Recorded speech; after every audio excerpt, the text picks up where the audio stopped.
Ha u sheegin riyadaada qof kasta maxaa yeelay waxay kuu soo jiidi doontaa midaasi cadow badan iyo nacayb, balse ku shaqayso aamusnaanta cadowgaagana kaga yaabi guushaada.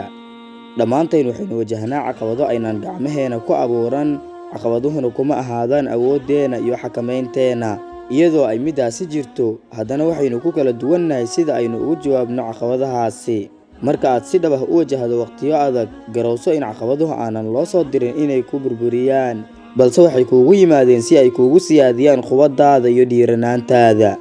Ha ka baqin caqabad kastoo kaa hor timaada, balse taa beddelkeeda u tala saaro Allah subxaanahu wa tacaala, isaga ayaa la jirkaaga ahe. Xusuusana in dadka guusha ku dakaynaya ay soo mareen caqabadaha ugu adag, balse aysan ka daalin sidii ay ku burburin lahaayeen. Noloshu waa marxalad ay ku hareeraysan yihiin farxad, murugo, xilliyo adag iyo waqti fiicanba. Haddiise aad adigu ku jirto xilligii ugu adkaa ee noloshaada, ku kalsoonow in waqtiyada adag ay dhammaan doonaan. Siina sagooti soona dhaweey waqtiyada wacan ee goordhow kuu imaan doona. Kuna sabir dhibka iyo caqabadaha, waayo Allah subxaanahu wa tacaala waxa uu jecel yahay dadka sabra.